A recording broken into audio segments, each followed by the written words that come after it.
you guys over there, and then of course Swami and his wonderful wife Trudy have amazing things to share with us. So I'm just excited you're all here.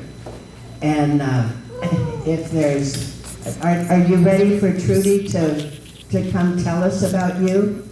Swami? Okay. I want you to meet Swami through his wonderful wife, Trudy.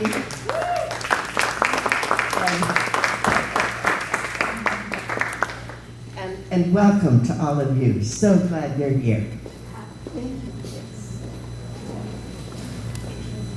It is truly once in many lifetimes that there comes a being so enlightened, so evolved, so pure, that the whole world is transformed. Well, we couldn't find anyone like that. But we do have Swami Beyondananda that crossed between Ram Das and Agen Das. Chakra, chip. This is a man who is truly deeper than Deepak. Whoa. And roomier than Rumi. Yes. So without any further ado, let us welcome the biggest name in comedy. Beyondananda alone is 12 letters. So please welcome Swami Beyondananda.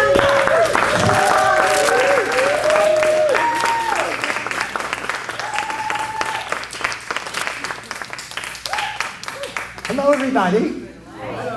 Okay, who has seen the Swami before? Well, you're seeing him again. Who has seen the Swami before but don't remember? That is called vujade. Vujade is when something actually has happened, only you forgot. Yes. Now, it's great to be here, and by the way, I love being with this group of people. How many IONS people do we have with us? IONS people? I can always tell the IONS people you're positively charged. It's great to be here, and guess what? We have no choice. Because no matter where we are always here, and it is always now. Who would like to be in the now more? Oh, too late, already done. Want to be in the now, you have to be very, very quick. But I predict living in the now will be the wave of the future. And time itself will become a thing of the past. Now I know this because I was a futurist in a past life. Of course, now I spend all of my time in the timeless now. I think they call that Alzheimer's. Now this organization that sponsored us, they're calling themselves Uprising. I think they're changing it to Uprising. Now Uprising, we're all going to be rising up in laughter because, let's face it, gravity helps bring us down. Gravity is a downer, levity lifts us up. And that is very, very important in these times. How many people are feeling confused these days? Who's not sure? You heard of Heisenberg's uncertainty principle? They're not even sure about that, right? And a lot of people are looking at all of the crises that we have going on the planet. And many people are asking, they're looking up and they're going, is this the hand of God at work? Or just a middle finger? Oh man, people are talking about the end times. I had somebody I met a couple of years ago. He was depressed and disappointed because the rapture didn't happen. I said, so the rapture didn't happen. It's not the end of the world. But truly, if you really look at, how many people are familiar with the book of Revelations? The book of Revelations will tell you, and I'm not making this up, that a sign that we're close to the end times. It says, and the last trump shall blow. No, you can't make this stuff up. Unless you're God, of course. That's a whole other thing. Now, and of course, people are beginning to really look at what are our options beyond here, right? Somebody asked me recently, Swami, can you help me communicate with a loved one on the other side? I said, which side, Democrat or Republican? No, we have a deeply divided body politic in this country. Half the people believe the system is broken. The other half believe it's fixed. Okay, that's time release. Tomorrow you'll laugh for no reason, I promise.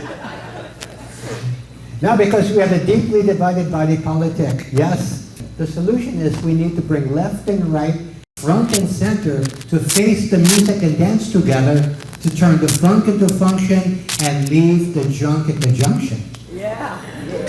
Yeah, that's more, yes. Yes, we need to bring red tribe and blue tribe together in sacred circle to talk until they're purple in the face. Because only by being together as one purple people will the peeps outnumber the perps. Now, we're in very, very toxic times. This is called apocalypse, which means the lifting of the veils, lifting of the curtains. And we have many diseases of our body politic. Well, first we have irony deficiency. Seeing a doctor won't help, but seeing a paradox will. Here's a paradox. We need to take away our freedom of speech in order to keep us free. How about that one? You like that one? That's irony deficiency. We have another disease called truth decay. Of course, 4 out of 5 dentists recommend mental floss to prevent truth decay, yes. And of course we have erectile dysfunction. And of course we have bipolar disorder in our system. We have all this. And so, in fact, people are becoming much more politically active on both sides. Used to be that people were just rearranging the deck chairs on the Titanic. Now they're actually throwing them at each other, so it's much more active. Which is why we need to create political climate change. Warmer hearts and cooler heads. Right? We need spiritual practice and spiritual awareness during these times. Now, it's been predicted that a great shift will be taking place, and many people are asking, why is this shift happening to me? Well, because shift happens, that's why. And the shift has hit the fan. And this is our moment for evolution. Either we will have an awakening or there will be a wake, right? And so this is the time. I know many people are scared shiftless. That's true. But this is the time when we humans have to step to the plate and shift or get off the pot. Yeah.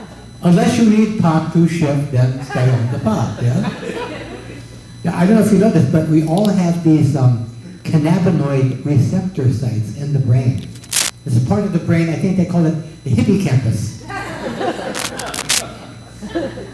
And when the hippocampus is stimulated, we laugh at invisible jokes and we see farce fields, okay? Very important. And to answer your unasked question, yes, I tried it once, but I didn't exhale. And during these challenging times, it's very, very important for us to have a spiritual connection with the divine and some kind of spiritual practice. Even if you're not religious, the spiritual practice is very important. How many people are practicing mindfulness? Anybody? This is very important because of all of the media. We've been inundated with all of this media information. We've been afflicted with something called mindfulness. In order to release the mindfulness, we have to practice mindfulness. I was at a silent retreat for a week. It was so quiet, you could hear an opinion drop. It left me speechless, actually.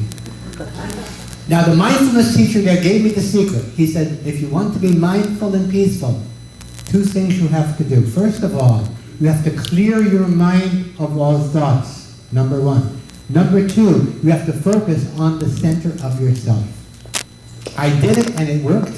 I am now thoughtless and self-centered. I have my power animal and spirit guide with me tonight, Bullwinkle. I'll tell you why. Because if you channel Bullwinkle to tell people your problems, whatever they are, it sounds funnier.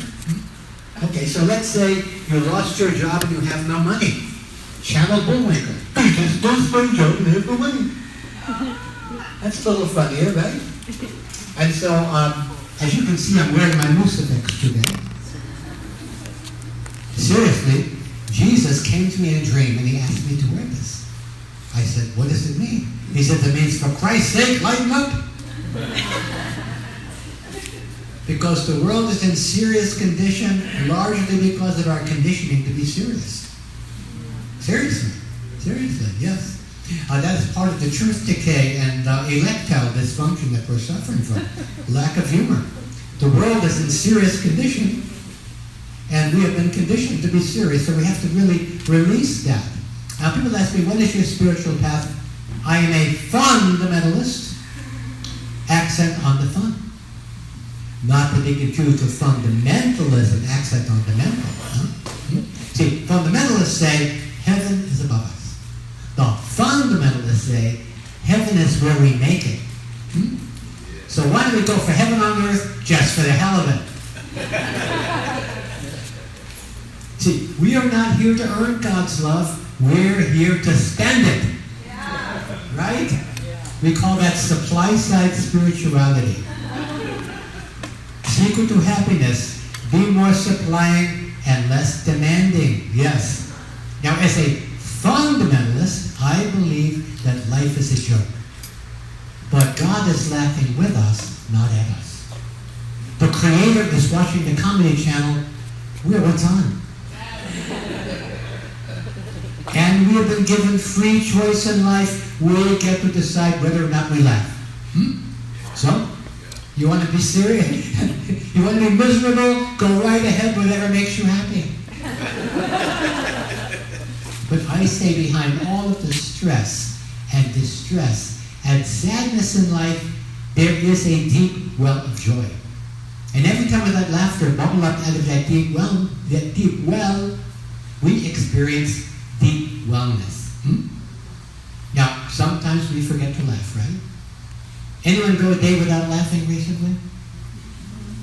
Irregular hilarity. I say you need a good laughative. Every day. Anybody go a week without laughing?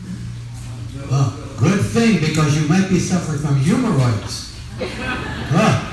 Hemorrhoids. That is an enlargement of the onus.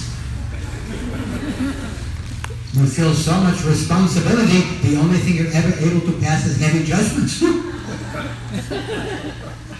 Now, we've all heard laughter is healing, right? Laughter is healing. And maybe you've heard the story about Norman Cousins. He was a writer back in the 1970s, diagnosed with a life-threatening illness, and he checked into a hotel room with Marx Brothers movies and candid camera reruns, and he got well. And when he cured himself, the medical establishment decided they're going to study the healing power of laughter, which is kind of like, well, it works in practice, but does it work in theory? Seriously, yes. And when they actually studied the physiological benefits of laughing, what they found is when we laugh, it creates these hormones called endorphins, which are our natural painkillers. Laughing improves immune function. Laughter lowers the blood pressure. Because when we laugh, it causes our blood vessels to dilate. Better than having them die early. Yeah, we're trying to die as late as possible. Something else I discovered. Laughing burns calories.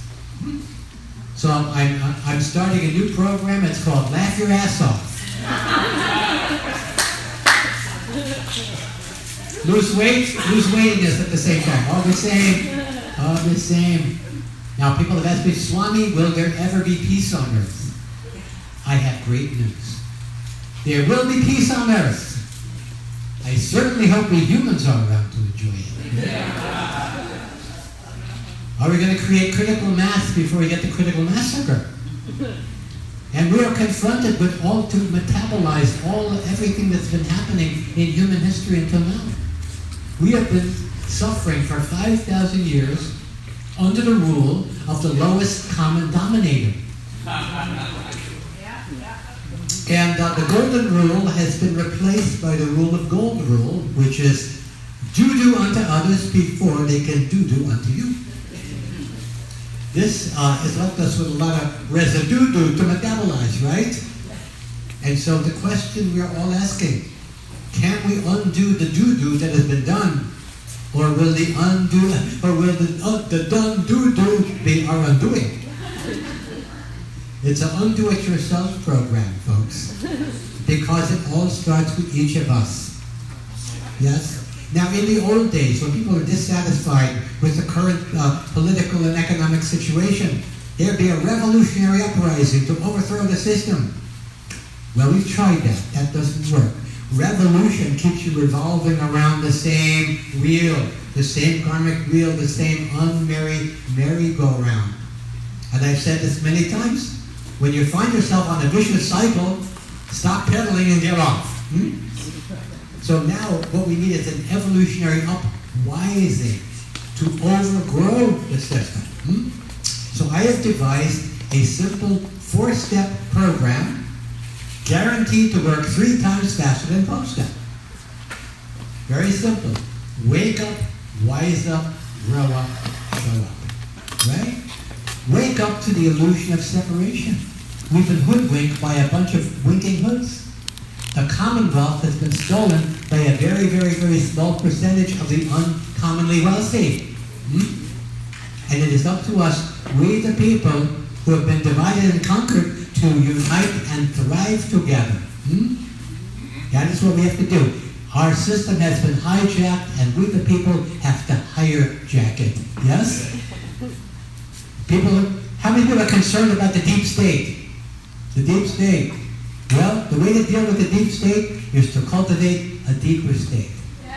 A deeper state. So we wake up, then we wise up to the power of loving coherence. We're all one with the same one. The universal oneness. If I'm one, you're one too. The universe has us surrendered. Might as well surrender. Surrender to the power of love. Every day, every moment, we get to choose. Do we choose love or do we choose fear? And the great news is love is more powerful than fear. Otherwise, we'd be singing, all you need is fear. She fears you, yeah, yeah. No, we're not singing that. That's good. So we wake up to the illusion of separation. We wise up to the coherent power of love. We grow up from children of God to adults of good. Now, our species is in this very awkward middle stage called adolescence. Our essence has been addled by toxic beliefs. And what people believe me, is unbelievable. See, in the head, we have beliefs that keep us separate. We have the dueling dualities of beliefs in our head. In our heart, we have the unity of love. Yes? Truth lives in the heart. Beliefs lie in your head. So if you're tired of having something lie in your head, I say head for the heart. The heart of the matter is the matter of the heart. That's true. Finally, show up on a new playing field, ready to play a new game, thrival for each and all. Off the battlefield onto the playing field, where we actually work together for mutual benefit. I know what you're thinking. You're thinking, Swami, you are proposing a sane world. You must be crazy. But I say we need together to create our own sane asylum where we go sane together through the power of love and the power of laughter. Very, very important. So in order to bring this 4-step program for the great uprising, to become the human beings we know we can be, to transform our species from human to humankind, where the currency of humankind is human kindness, right? So in order to do that, we have to come together in laughter and in love. Very, very powerful times that we're living in, yes? Now, there's one more thing that I want you to do. If you want to actually create this great uprising, there's one fifth step, and that is to take a vow of levity. Take a vow of levity. All those willing to take a vow of levity, please rise. Please rise. You don't have to rise in your seat, you can rise in your mind and in your heart. And repeat after me. All for fun. All for fun. And fun for all. And fun for all. Yes, go ahead. We sit down now. We sit down. Now, I see that there's a very spiritual group I'm looking at. I see your auras are all glowing. Very wise. Some of you had orgasms, so they're brighter. So you already know that each of us already has all of the answers within. It's matching them with the corresponding questions. That is the challenge. And so if you have an answerable question for the Swami will have a questionable answer for you. So don't be afraid to appear foolish. I have bullwinkle hanging around my neck, okay? Okay, who has a question? Something been puzzling you? Ask the Swami and have it puzzle both of us. How do we get people to wake up when they're so asleep? Oh, that's very, very interesting. Well, you know, how do we get people to wake up as they're so asleep? I see many people have slept through the alarm that's been going off. And I think that part of the great uprising is recognizing that these are times of the lifting of the veils. The curtains are being lifted on all of these toxic secrets. I know a lot of people go, oh, I don't want to see our system naked. Oh, terrible. But we have to. And through love and laughter, we're able to metabolize these toxins that are coming up. So part of the awakening is to wake up laughing. Wake up laughing and leave laughter in your wake. We'll be talking about that in the second part of the program. Because to be happy in life, you need to be able to take a joke. And if you can leave a few, that's even better. So if you actually learn how to process the material of the world through comedy material, life is a lot happier. Life is a lot happier. And I think that is part of the awakening, is not to be pulled this way or that way, but to keep your center. Happiest man I ever met. You won't believe this. Happiest man I ever met. He was a psychiatrist. He was glowing. There was a glow that came from him. It was palpable. You could see it. And he was an older man. He had white hair. I said, excuse me. I said, you're a psychiatrist, right? He goes, that's right. And I said, well, you've been practicing how long? He says, 25 years. 25 years. I said, wow. How can you spend 25 years listening to people's problems and look the way you do? He said, who listens? So part of the awakening process is only listening to things that speak to your heart, that bring out the truth in your heart. Because there's so many of these things that lie in your head. You know, it's not accidental that the acronym for belief system is BS, right? And now there's this new power source that's powering our entire media. Our entire media is powered by gaslight. Did you know that? No, gaslight, that is the faintly visible fog that emanates from decomposing bullshit. I never knew that, but yeah, we have that. Plenty of gaslight. So part of the awakening process is to awaken one's own spirit and to be who you're here to be, to light up the world with who you're here to be. You know, when people are fully letting their light shine, the enlightened ones call that fulfillment. Fulfillment. So let your light shine brightly, and you'll help awaken other people too. Who else? I have several answers left. Yes. When did I discover my alter ego? Well, I got struck by enlightening during a brainstorm. It actually happened. Remember the hail-bop comet? Remember that? Yeah. Well, I got bopped by some hail during that time. And it just struck me. I went sane when that happened. Yes. Well, many lifetimes. Who believes in reincarnation, by the way? Great to see you again. And again. Who does not believe in reincarnation? Raise your hand. Reincarnation. Reincarnation brand evaporated people. You know that one. Who does not believe in reincarnation? Okay, don't worry. You will in your next lifetime. Not a problem. So this is really important in this lifetime to actually be whoever we are meant to be. It has been said, actually Oscar Wilde said, be yourself, everyone else is taken. Which is a good credo. Okay, who else? Yes, back there. I heard that reincarnation was a soul trap. Reincarnation was a soul trap. Oh, well, I think you do keep going around on the wheel until you decide to get off that wheel.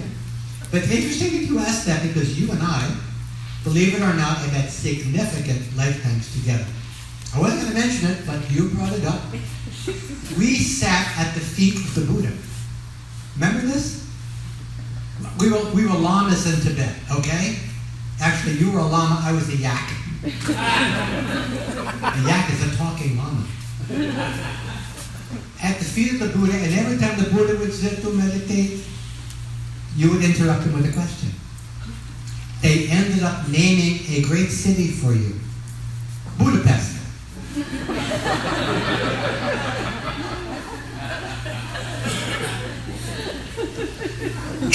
Okay. Yeah. Swami, what are your thoughts on this election? When many of us are very concerned if the other side wins, it could be the end of our country, and the other side is very concerned that the other side, and we were calling each other fascists and everything else. What do we do about that? What do we do about that? Well, you know, I don't make predictions because I don't want to jeopardize my non-profit status. And you know, there is no predicting. This is very, very important. First of all, we have to recognize that at the end of all that, we're going to be unified at the heart. We are still unified at the heart. Divide and conquer is the oldest political racket in the world. It was used by Caesar and before Caesar, right? And so we have to unify at the heart. And you know, we have to leave those identity issues that separate us and focus on the identical issues that we all share. Clean air, clean water, clean food, and clean government. All of us want the same thing. And those two political parties, we have a two-party system, the two parties are in the way. They've been partying on our dime, yes? So right now we have to unify as an independent body politic. Did you know, how many people know that more than 50% of people, of voters in this country, identify as independent? Who knows that? Okay, everybody needs to know that. 51% of American voters identify as independent. So clearly, and let's face it, I gotta be blunt about this, the mainstream media is a brainwashing machine stuck on spin. That's why we have truth decay, and erectile dysfunction, and bipolar disorder. Okay? And so that's why every time you watch a program or listen to a podcast that pulls you either, that makes you fearful or angry, fear and anger, anger and fear, fight or flight, does that tell you what happens? It puts you in the hindbrain. So we need to have the hindbrain take a back seat and focus on the forebrain where we have love and laughter to bring us together. So I predict that somebody is going to win. And half the people are going to be very upset. But all of us need to come together to focus on the ideas and the values and the virtues that the 90% of us who are not sociopaths need to focus on. That's what we have to keep our eye on the prize, rather than being pulled into these narratives. Yes? Swami, have you been able to share your levity from time to time with some of these movers and shakers? With movers and shakers? The people that are making some of these decisions. Let's see. Okay, let's see. What did I do? I don't know. I don't know how far up the chain this the chaining of fools. How far up the chaining of fools this comedy has seeped up. But the uprising is a groundswell from the grassroots. If the grassroots start growing, the topple will top. the top will topple. The topple is pretty tipsy. The top is pretty tipsy, isn't it? And so for the top to tipple and the tipple to top, we actually have to bring this from the grassroots up. That's why we have the uprising. The more of us who are awakened to the fact that this has been a divide and conquer racket, and we have way more in common than keep us separate, that breaks the trance. That breaks the trance. So as far as what's going to happen, the best predictor, the best philosopher I've ever heard about predictions was by the great philosopher and center fielder, Willie Mays. Many years ago, he was being interviewed by the sportscaster Howard Cosell. So I'm going to channel the interview for you so you get it. We're talking with Willie Mays. Willie, let me ask you this. Are the Giants gonna win the pennant this year, Willie Mays? And Willie Mays said, I don't know, Howard. That's what we're gonna play the season to find out.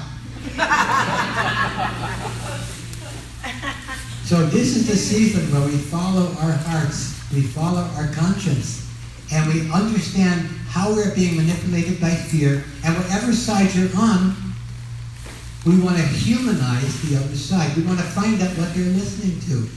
Read the pieces that you have not let yourself read because they're on the other side. We're all on the other side for somebody. This is where we have to unify around the love that is in our hearts, that we all share together. That's the awakening. Who else? I have several answers left, so waiting for the questions. Yes? Swami, would curiosity possibly be a fan to the gas lighting? Would Curiosity perhaps be a fan to help us escape the gas from the gas lighting? Oh, that's very good. That's great. A very good question. Will curiosity be the fan that blows away the gaslight? And I would say, sprays it with demystifier. You need to spray it with demystifier. Yes, I think being curious is a very underestimated trait. That's how we learn. That's how we make the connection between what we already know and what we need to know. Now, we don't always know what we need to know, right? And sometimes the secret is to not know. Somebody asked me, Swami, how do I face the unknown? I said, by not knowing. I don't know. I'm ready.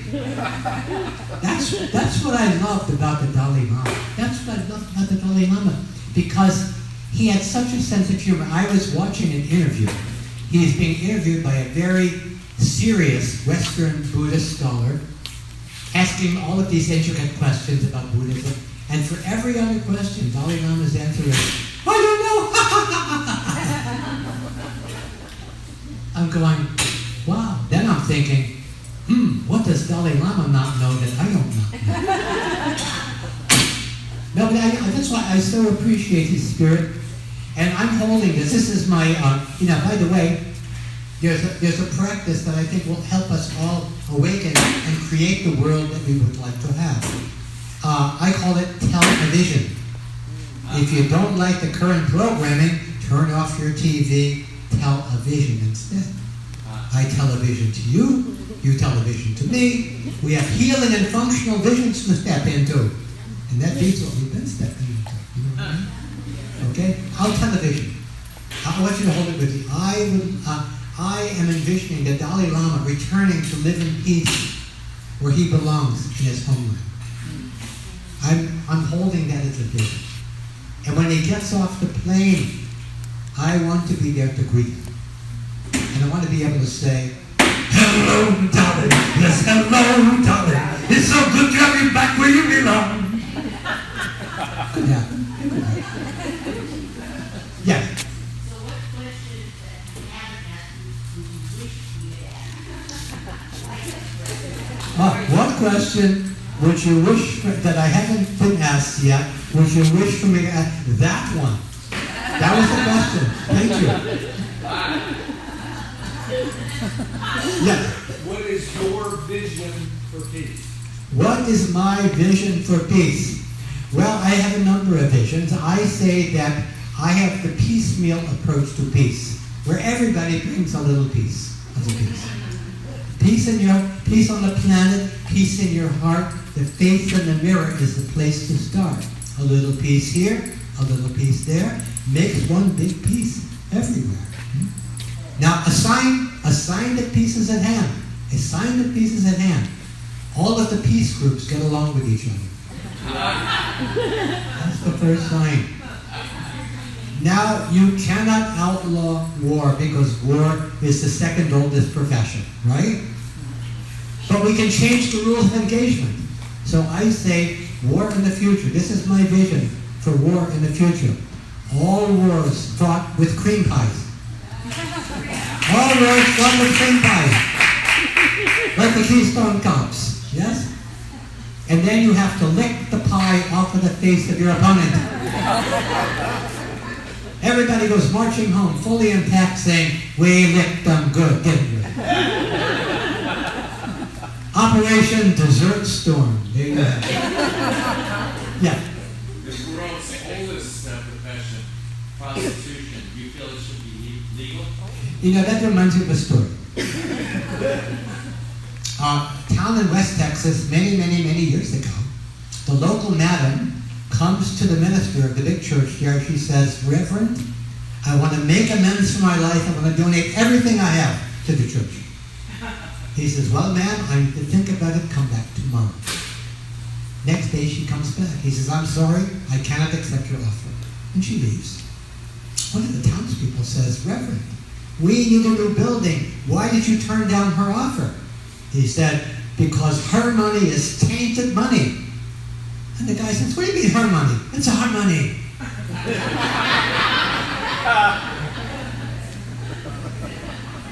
You know, things have really changed. I mean, all kinds of stuff going on these days. I mean, somebody asked me, up in Northern California, somebody said, Swami, what is your take on polyamory? I said, listen, what you do with a consenting parrot is none of my business. Yeah, go ahead. Yeah. Steve says to say hello.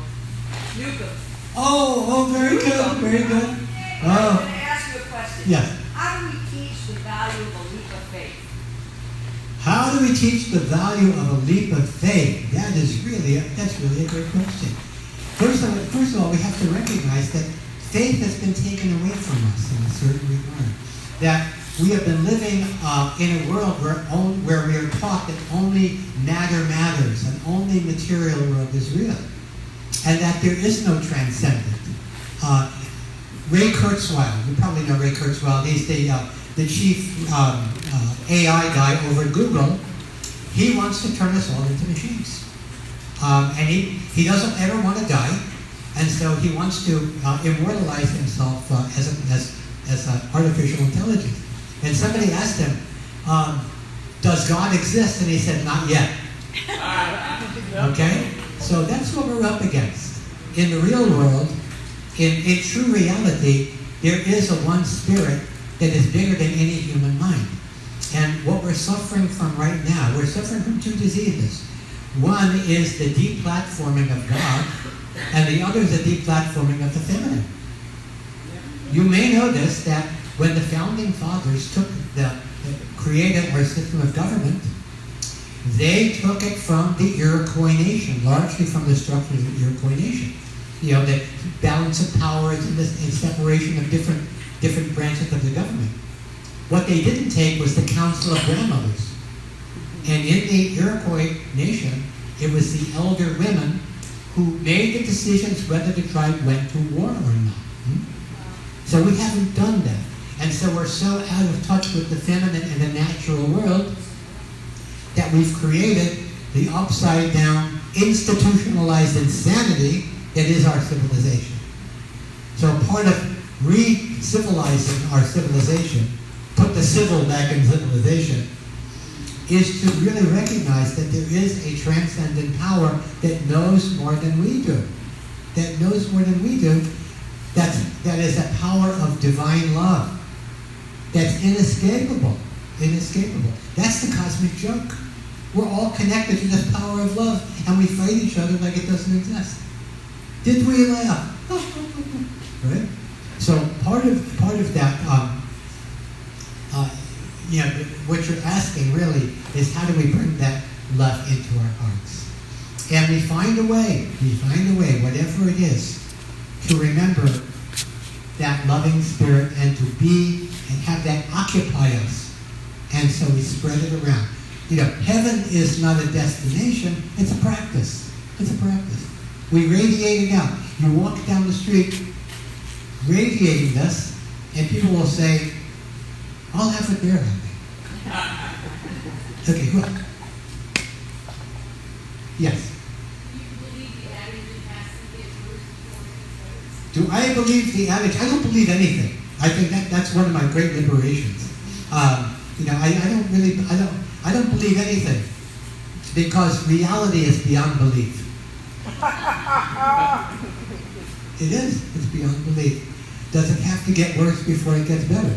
Well, how many people would like for it to get worse before it gets better? Raise your hand. Well, there we have it. So, why would it have to get worse before it gets better? I think it's already worse. Yeah, I mean, this is like hitting bottom, right? We need a recovery group. We need a recovery group for the entire civilization. Yes. Citizens Anonymous, right?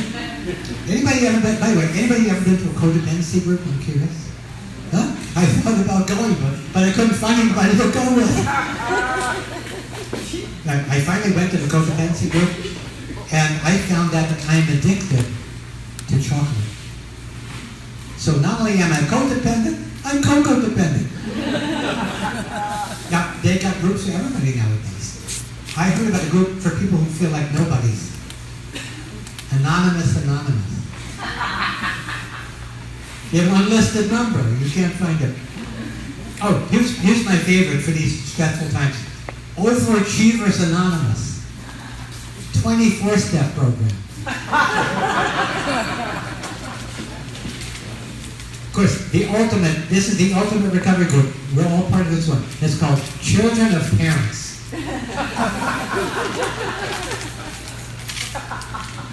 So, in order to recover our true sovereignty, this is the paradox. See, this country was founded on a very radical principle.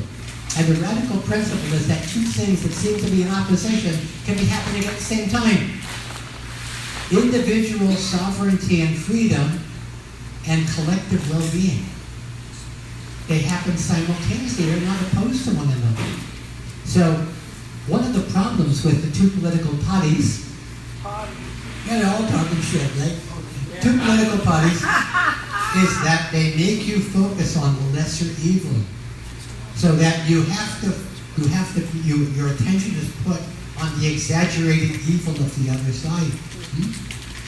The exaggerated evil of the other side. Meanwhile, you're not allowed to look at the shadow of your own side because it would be giving aid and comfort to the enemy. So, as we look at the new word, the situation, we must have compassion in our hearts. Whichever candidate you're voting against, remember, behind every soulless heel, there is an unhealed soul. And the power of love, not only can the power of love heal souls, I believe it can re-soul heal. Okay? I have time for a few more questions. What country should we move to? I think we're going to do the reverse. The whole reverse. How to solve the problem in the Middle East? First of all, problem in the Middle East, before we do that, we have to heal, we have to stop the conflict in the Middle West. Because everything begins at home. But here we have this great conflict, and the United States, through its generosity and allowing immigration, can solve the entire Middle East problem. We need a two-state solution. Utah attracts all of the Jews. It becomes Jutah. All of the Jews from Israel come to Jutah. Where do you put the Arabs from Palestine? Alabama. Problem solved, problem solved. Okay, now, I have been asking this, and I'm serious, has anybody been praying for peace? I'm curious. Okay. This is a true story. There was a man, this is many years ago, lived in Jerusalem, little old Jewish man. Every day he would walk to the Wailing Wall to pray for peace. Every day for 25 years. Every day, never missed a day. He kept it quiet. He was not an ego person. Kept it quiet. But this reporter from the Jerusalem Post found out about it. And so she knows he needs to be approached gingerly. So she comes up to him and she says, "Excuse me, I understand that every day for 25 years you've been coming to the Wailing Wall and praying for peace." He goes, "Yes." She says, and you haven't missed a day? "No, I haven't." She says, "Tell me, what is it like going to the Wailing Wall every day for 25 years praying for peace?" He says, "It's like talking to a wall."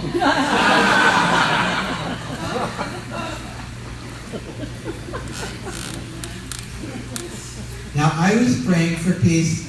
I was traveling on the higher planes, and on the higher planes, they lose your baggage. Good, don't take it to the next lifetime. I'm sitting next to this man, and I'm looking over. He looks so familiar. I go, "You look very familiar." He said, "Yes, I'm George Gershwin." I said, "George Gershwin, the composer?" He said, "That's right." I said, "Wow, what are you doing these days?" He said, "Decomposing." He had a great sense of humor, right? But he told me, he said, "I've been watching what's been going on in the Middle East for decades. And the Jews and the Palestinians, they are so close, they're like cousins. They're like cousins, yet they can't seem to make peace to save their lives." He gave me a song for peace in the Middle East that I will share with you now. It goes like this. You say salam, and I say shalom. You throw a bomb, I blow up your home. Salam, shalom, we blow up our home. Let's call the whole thing off. You say baraka, I say baruka. I spin the dreidel, you tote the hookah. Baruka, baraka, this warfare, it's kaka. Let's call the whole thing off. If we call the whole thing off, we'll all be right. And so, if we are all right, well, there's no need to fight. I eat the kasha, you eat the kibbe. We both dig falafel, but never pork ribby. To kasha, to kibbe, forget the pork ribby. I think there's one thing we agree on. Haven't we had enough? Let's call the whole thing off. Oh yeah. Let's call the whole thing off. Let's call the whole thing off.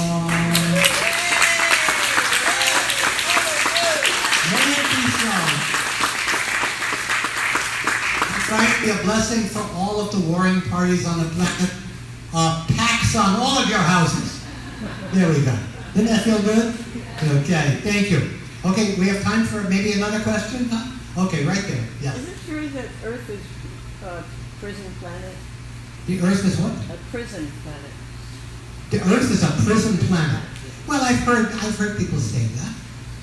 But the prison has invisible cells. We can liberate ourselves. That's the whole idea. The whole idea is to liberate ourselves through loving awareness and connection. That's how we get out of prison. We unlock the door by unlocking the what's guarding our hearts. As I said, we've been programmed to not love one another. Thou shalt not kill unless done in extremely large groups. Right? That's how we are. So that's the irony deficiency that we're suffering from. We have all of the answers that close by. We keep ourselves in prison by the prison of the thoughts of our past. Right? So we need to metabolize the past by laughing. Laughter yoga. Laughing for no reason. There you go. Laughing for no reason is a good enough reason to laugh. Yes. Yeah. Speaking of the earth, Yeah. some people think Well, my part is, I'm walking on flat earth right here. So far, I've not seen any evidence that it's round. So the surface of the earth is flat wherever you are, right? Now I know you didn't like that answer, but I wasn't crazy about the question. So. Yes. Well, I'm sitting here and I'm feeling so happy and joyous, and I know it's all going to end because you're going to leave, and I'm already starting to feel very bad about it. Well, that's your first problem.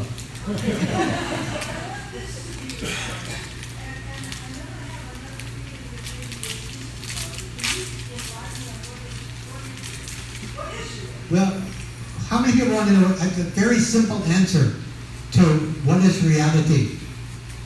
It's reality TV without the TV. That's reality. Reality is where we make, people say, do we create our own reality? Huh? Well, we used to, but now it's mostly made in China. So how do we take this with us? We take it with us with our smiles. Now, did you know that when you smile like this is called a levitational pull? So many people, I meet many people, they say, Swami, how can I uplift humanity? And they look like this. Well, I would say begin by uplifting the corners of your mouth. That's a really good start, yeah? And so the levitational pull, to uplift your smile, when you do that, you actually change your body chemistry. Your body thinks you're happy, and you actually are happier. Now, this is a country where we are supposedly pursuing happiness. And you see some of these people who are pursuing happiness, you look at them and they go, wow, they must have run right past it. So happiness is an inside job. So we take it with us, and we bring it by giving it away. The more we give it away to other people, the more we keep it for ourselves. It's like loaves and fishes. One person walks into a room with a joke, and 300 people leave with it. Loaves and fishes. It's magical. It's magical. It multiplies love. Yeah. That reminds that previous question. Yeah. When you're in a situation that's entirely too serious and polarized, do you have a little one-liner that you use to kind of let it speak? Well, this is what's called situational comedy. When you're able to bring it to a situation. So I'm going to tell the story later, but this is a true story. This is a story that actually happened, and it's an indication of how humor can heal. 1962, Cuban Missile Crisis. Now, even though the two countries were at war with each other, it's Cold War, there were economists from both countries meeting about possible change in economic policy and trade between the two countries. And when okay, that's good, we like that. I thought maybe like a rim shot, but that wasn't it. That whole drone fell down, okay. So you can imagine when news of the missile crisis hit, everything stopped. Tremendous tension in the room. And finally, one of the Soviet delegates very timidly raised his hand. He said, I suggest we each go around and tell a joke. He volunteered to start. His joke was, what's the difference between capitalism and communism? In communism, man exploits man. In capitalism, man exploits man. In communism, it's the other way around. And the whole place came down in laughter as all of the isms became wasms, a thing of the past. And the joke elevated people, while it busted the trance of separation, it elevated people to their connection. And it hit all four cylinders. First of all, it was a surprise, because he's making a joke about his own system, which is the secret to bringing people together through humor, is starting with yourself. Make a joke about yourself. You know, it's like the old saying, laugh at yourself, and the whole world will laugh at you too. Yeah, and you cry alone. That's exactly our situation right now. So to paraphrase Benjamin Franklin, if we don't laugh together, we will surely cry separately. So the purpose of this event, and I know we have a different smattering of different points of view, and it doesn't smatter at all. Because in the heart we have the unity of love and coherence of knowing who we are, right? So I think so in that situation, in a moment, you can have any joke can come up. Here's something that happened many years ago. I'm doing a presentation for Kaiser Permanente.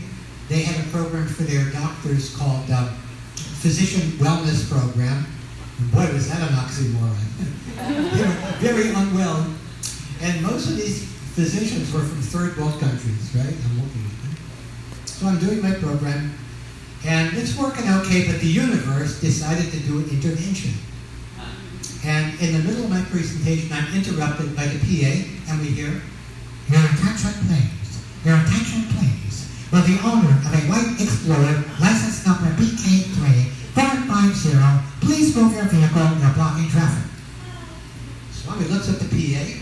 I look at the PA. I look at the third world people. I go, you know, I've always believed most of the problems in this world have been caused by white explorers.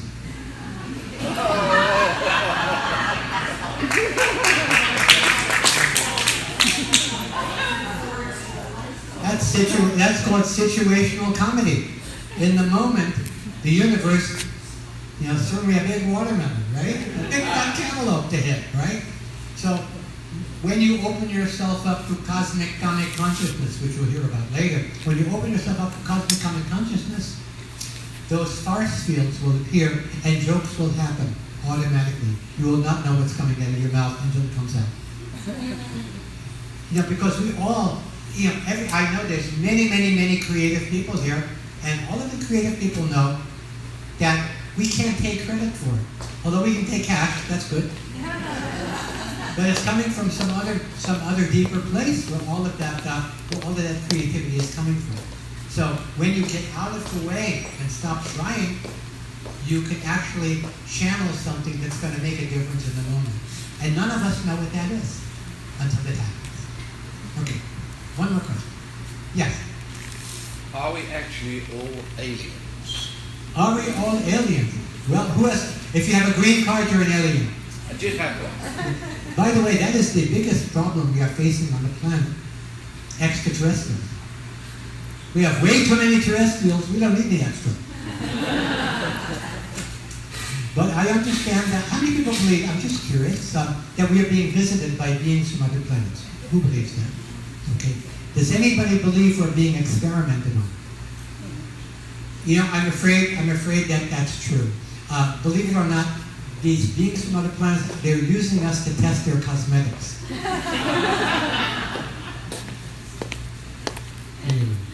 Actually, I have to tell you, during the lockdown, when we did this social distancing, I went, hey, I'm going to go the distance. I finally did the trip around the universe that I was planning.